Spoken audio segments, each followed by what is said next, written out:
Welcome to Destination Safari's Wild Earth travel show that showcases safari lodges, their history, conservation efforts, wildlife experiences, stunning locations, and so much more.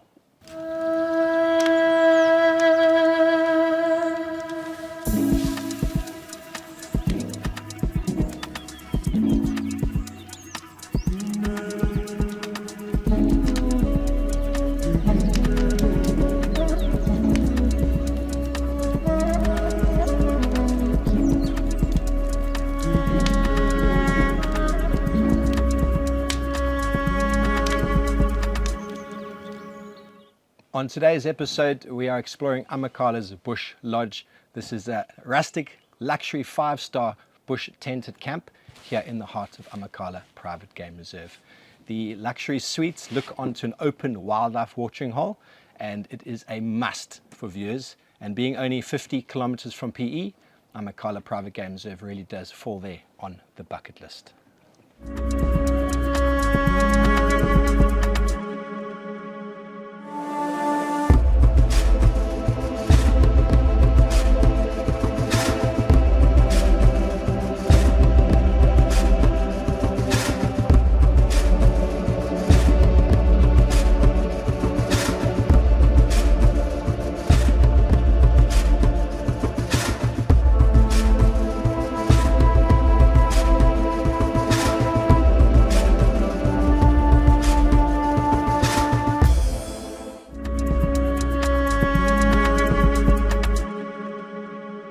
It is a privilege to be joined this week by Rod Weeks, owner and designer of this luxury bush lodge. Hello, Rod, how are you doing? Hey Steve, yeah, welcome here at the lodge.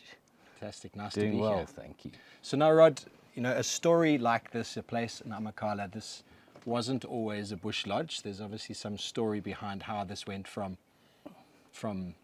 a farm before to a rustic luxury 5-star tented camp. Can you maybe fill us in on that?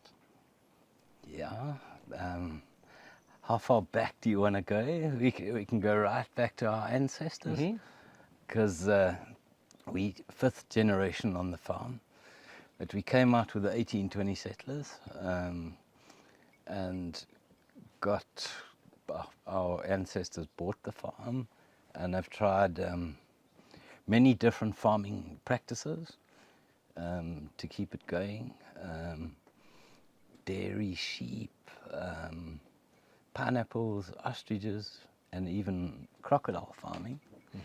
And then the opportunity of going into this Amakhala reserve, having seen a well-known game reserve across the road, and it was prompted by one of our neighbors to get together and possibly look into us getting into tourism. So it started off straight away for 5-star game drives, or do you have a story to tell us about that? No, there was a whole process of slowly. Well, luckily we had the opportunity to do it slowly. The first game drives were in bakkies, and the giraffe and zebra in amongst the sheep and cows. So it was, I don't know whether they were very happy guests at the end of the day, but it was a good starting point. So now, Rod, obviously Amakhala is now a premium ecotourism destination, but it wasn't always like that. The transition from agricultural farms, neighbors, moving into this collaboration had some challenges, had some pitfalls, maybe some champions, or any things you want to mention? Very much so. We laugh at them now, but they were like life-changing when we had to make those decisions. I mean, even to take your fence down that you had been guarding for your whole life, to suddenly take it out and store it away. And also animal introductions. It's obviously a thing like elephant is, it's a big animal and it destroys bush, and not everyone was on boat with us wanting to introduce them, because we all were sheep farmers and cattle farmers, so we all looked after our grass, and every bush counted for us. It's just a very big sheep, right? Obviously, elephants come with their challenges, their size, their bulk, but they've been instrumental in what Amakhala's become, right? Absolutely, absolutely. It's a key species, and just well, out there, elephant is some highlight of any guest game drive. So very necessary to have. I think every decision was lion. That was also a huge decision, and how many, and is it sustainable, and do we have to buy more animals every year? So all those were big decisions in our lives. Yeah. So a lot of time spent around a table discussing, lots of hours in the boardroom, maybe a couple quiet drinks somewhere. Yes, very much so. We all had a little pub where we used to regularly meet, and a lot of core decisions were made there.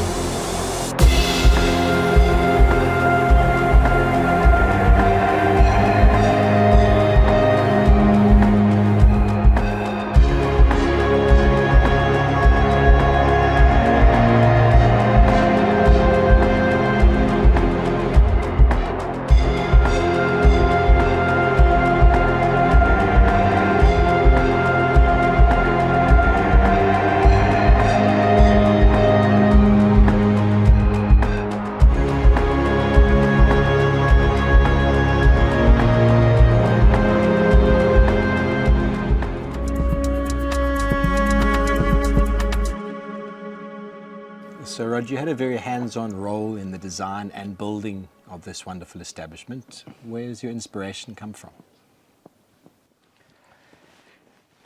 Yeah, Steve, all over really. Tracy had a marketing company, and representing quite a few lodges throughout Africa. So I was lucky to be able to visit them. We also weren't under time restraint because we were operating out of the old house in the Reed Valley Yard, which is now our reception area.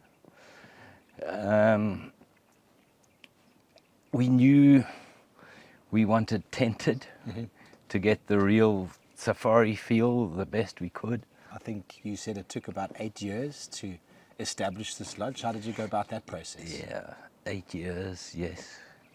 Yes, with lots of little models and plans and ideas and gifts. I mean, from friends, not gifts, but more ideas that they'd come up with.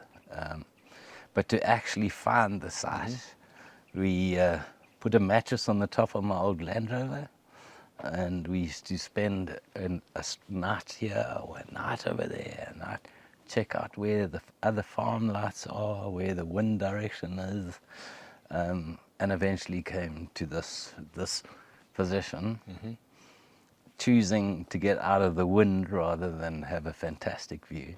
What's special about the tents that you offer here at Bush Lodge? They're spacious. 50 squares is a tent. They're slightly different. It's not it's a wooden floor with tented sides and a thatched roof.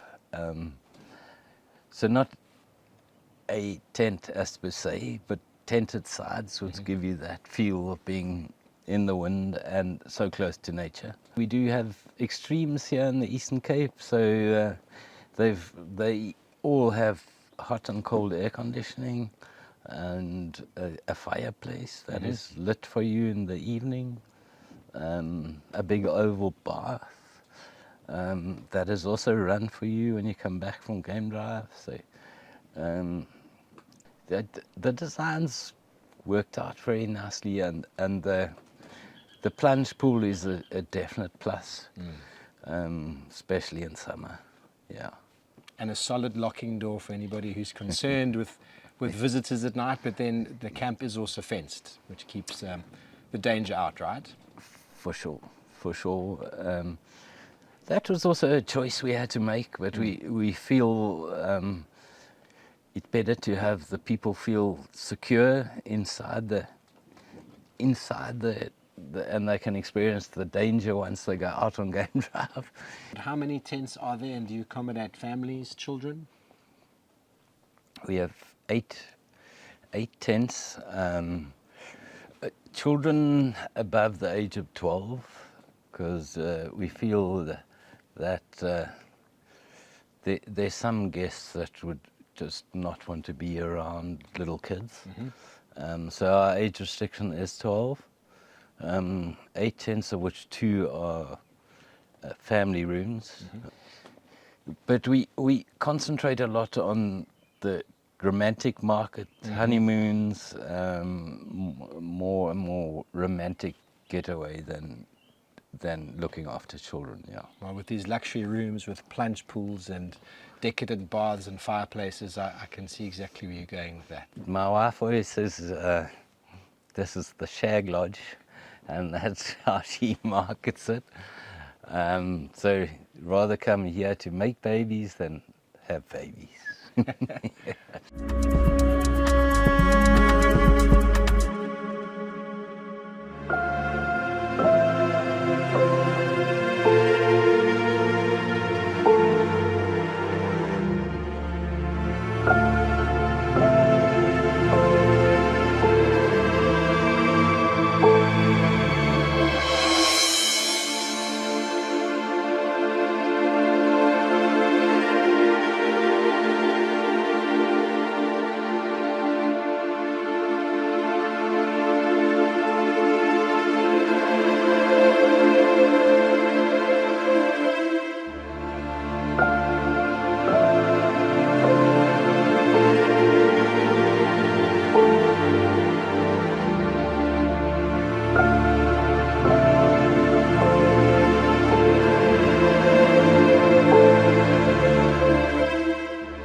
So we're welcoming on Damon, son of Rod, 6th generation Amakhala, or should I say, yeah, to the farm. To the farm, yeah. And as lodge manager, you obviously spend a lot of time with the guests, and I mean, this is your facility. Tell us about the main area where the guests eat their meals, those sort of things. Yeah, well, we're very fortunate enough to call this our office, this main building. So it's got an immaculate view of the watering hole. But like you said, all the guests will come up to this main building. They will have all their meals up here in the main building. There's options as well. We always like guests, if they're getting along with each other, they'll sit together as a table. But as well, we know we got a lot of anniversaries and honeymooners who like to have their romantic dinners. So they do sit separately. And then we've got here at the main building, there's the main swimming pool, which is quite a popular destination in summer, especially when the G&Ts start flowing. So a nice place for G&T, a nice place to cool off in the summer months, down by the swimming pool. Yes, no, for sure. Got a lovely view of the watering hole when you're in the swimming pool. So we like to call that the bush TV. They get an opportunity to just look out and watch the animals as they're relaxing.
So now, Damon, you obviously are a bit more on the scene, running with the guests and the activities and all that. Maybe, with your knowledge of what's going on, you can give us a bit more insight into what activities you offer here at Bush Lodge that maybe sets you apart from other safari destinations. Yeah, definitely. I feel here at Bush Lodge, we've got quite a few activities. So obviously, you've got the 2 game drives that are included in your package. So one in the morning, one in the afternoon. We do also offer through other lodges is a Big 5 bushwalk, as well as horse trails. They get to go ride the horses around the reserve. And then here at the lodge ourselves, we do offer a spa treatment. So we have a therapist full-time at Bush Lodge. That guests are welcome to. We say you get the bush massage on the game vehicle, and then you come get the real massage back at the lodge for the real relaxation. So now with your bush activities, you guys have gone with Land Rover as your vehicle of choice? Yes. No, myself included, but it's more passed down from my father. Very much love the Land Rover. Here at Bush Lodge, we pretty much have 3 vehicles going out daily, which allows us to, with the 5-star luxury experience, we don't want to push more than 6 people on a vehicle.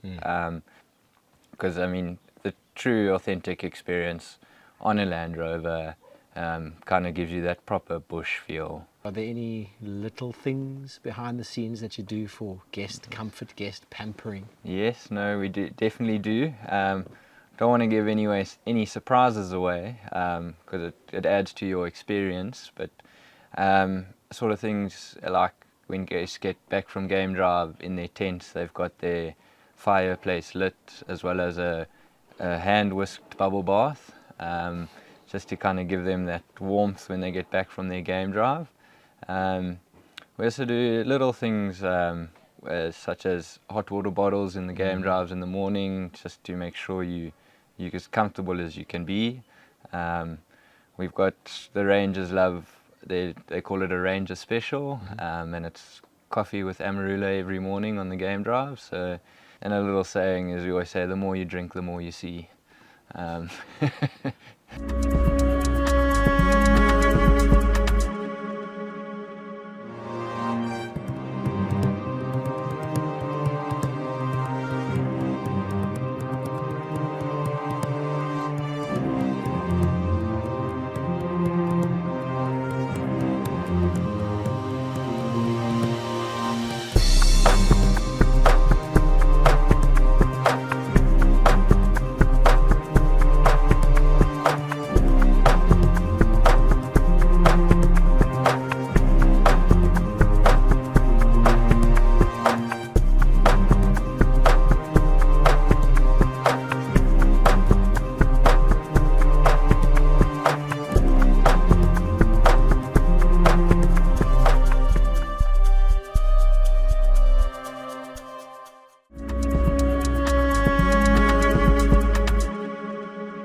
joined by Godfrey, the head chef, pretty much a family member here on Amakhala. Hello, Godfrey.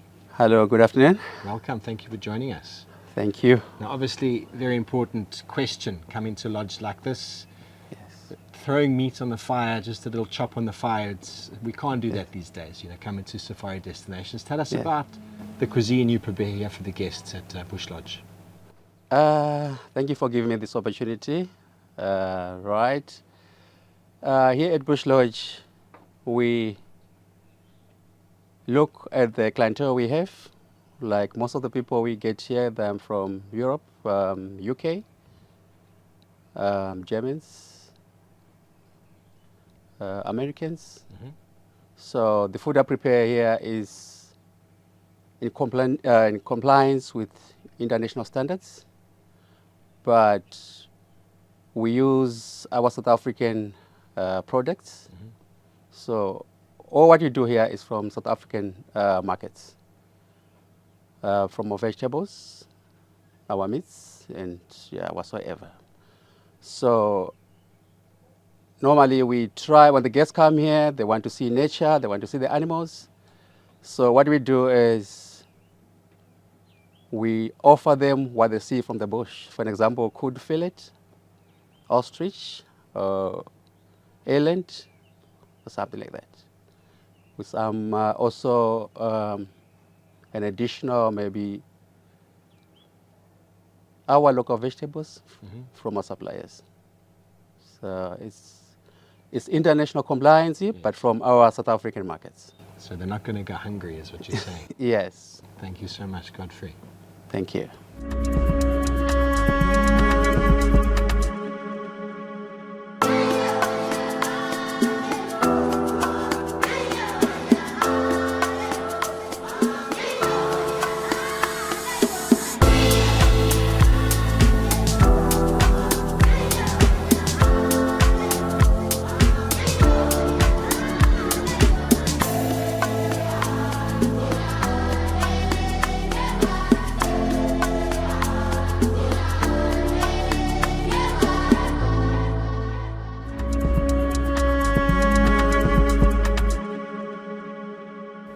So Damon, conservation areas, the communities around the areas are often the greatest threats and the greatest risks to the conservation sort of health of that area.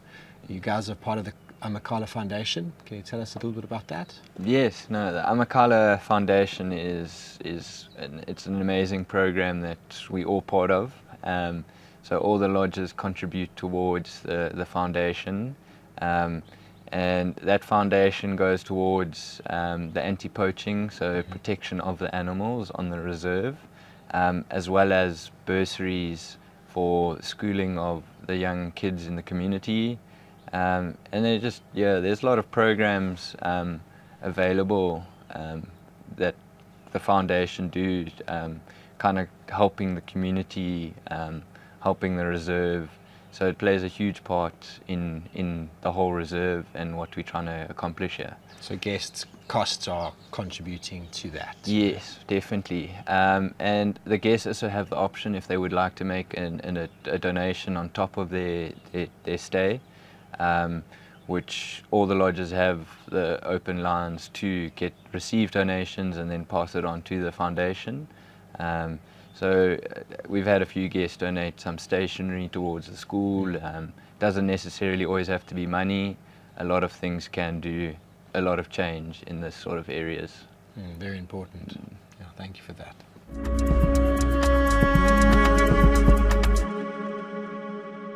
So Damon, the Eastern Cape and Amakhala in general is quite a young safari destination.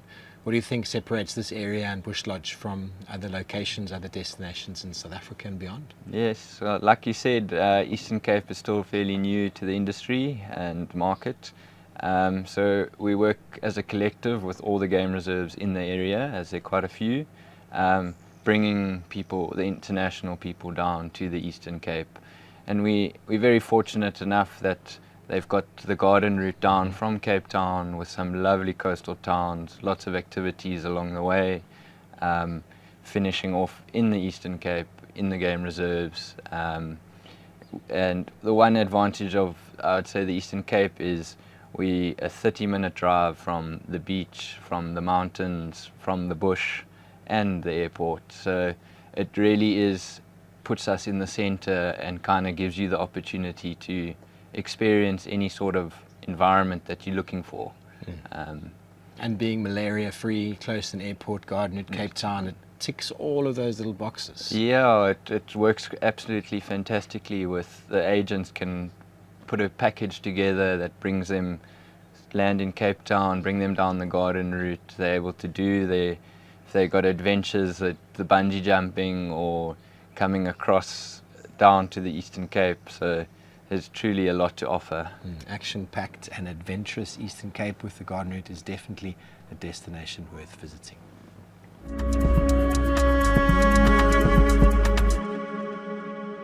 Damon, it's been so wonderful chatting to you and learning about this farm, this lodge, this property that you've grown up on, 6th generation.